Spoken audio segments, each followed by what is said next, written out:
Bonjour à toi.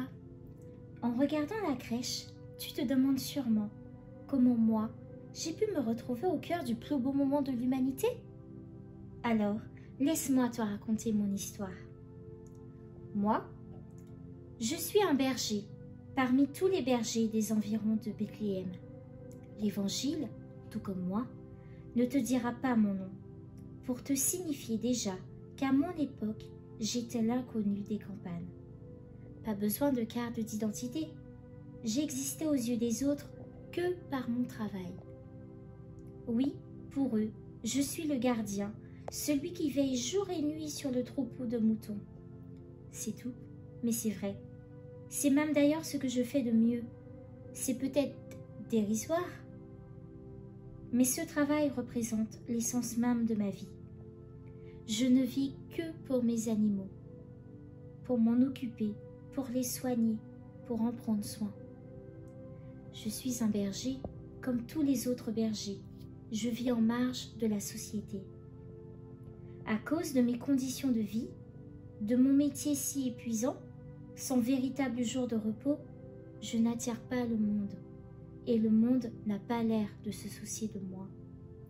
Qui veut bien se soucier des périphéries lointaines, de la préservation et la beauté de la création? Alors, nous les bergers, nous étions bien seuls dans notre quotidien. Nous aimerions bien, nous aussi, quitter la routine de nos jours et connaître le repos, l'abondance et le bonheur. Mais nous avions des responsabilités qui nous incombaient plus que tout. Je suis donc un berger solitaire, travailleur, meurtri, mais rempli d'une espérance. Un Messie viendra pour sauver l'humanité. Je ne suis pas le plus fort, j'ai pas fait de grandes études, je ne comprends pas tout, je ne sais même pas comment, mais je crois en cette promesse. Et voilà qu'en plus, je peux paraître fou. Y aura-t-il vraiment un sauveur qui viendra pour m'arracher à mes ténèbres? Cette folie aux yeux du monde était ma seule respiration quotidienne, ce à quoi je m'accrochais, ce qui me permettait de rêver à d'autres terres que la mienne, d'imaginer ma vie changée, transformée, grâce à ce sauveur promis. Pourtant, comme il tarde à venir, et voilà que Noël est déjà là, et je suis toujours un berger des campagnes. Et cette nuit de fête, je devais encore la passer à veiller sur le troupeau. Il paraît pourtant que dans la ville de Bethléem, il n'y avait plus de place dans les maisons d'hôtes, tellement la fête battait son plein.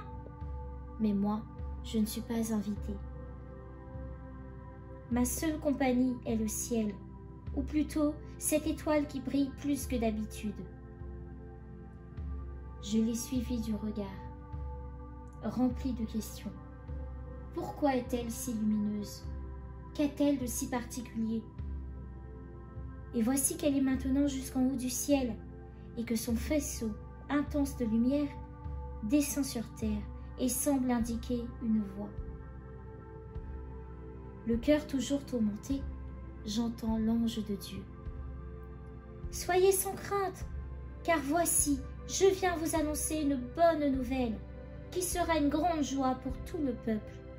Il vous est né aujourd'hui un sauveur dans la ville de David, un sauveur qui est le Christ Seigneur. Et voici le signe qui vous est donné. Vous trouverez un nouveau-né emmailloté et couché dans une mangeoire. Et le ciel s'ouvre. Et une multitude d'anges chantent la gloire de Dieu. C'était donc vrai. Et voici que je suis invitée à aller voir ce sauveur. Pourtant, je suis partagée. D'un côté, je suis heureux, mais de l'autre, je me dis, j'espère vraiment que tout cela est vrai, que l'on ne me prenne pas pour un fou.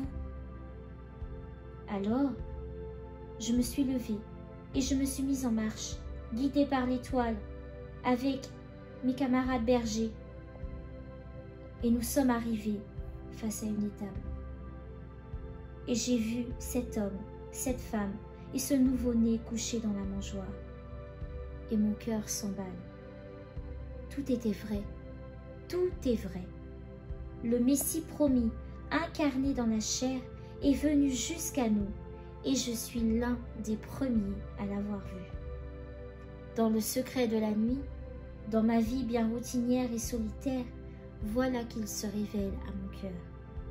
Je ne suis pas oubliée, je ne suis pas étranger à son cœur, je suis aimée par lui, et en lui, aujourd'hui, je reçois le plus beau don de toute ma vie, ma véritable identité. Je ne suis plus un berger, un simple berger. Je suis le berger choisi par Dieu.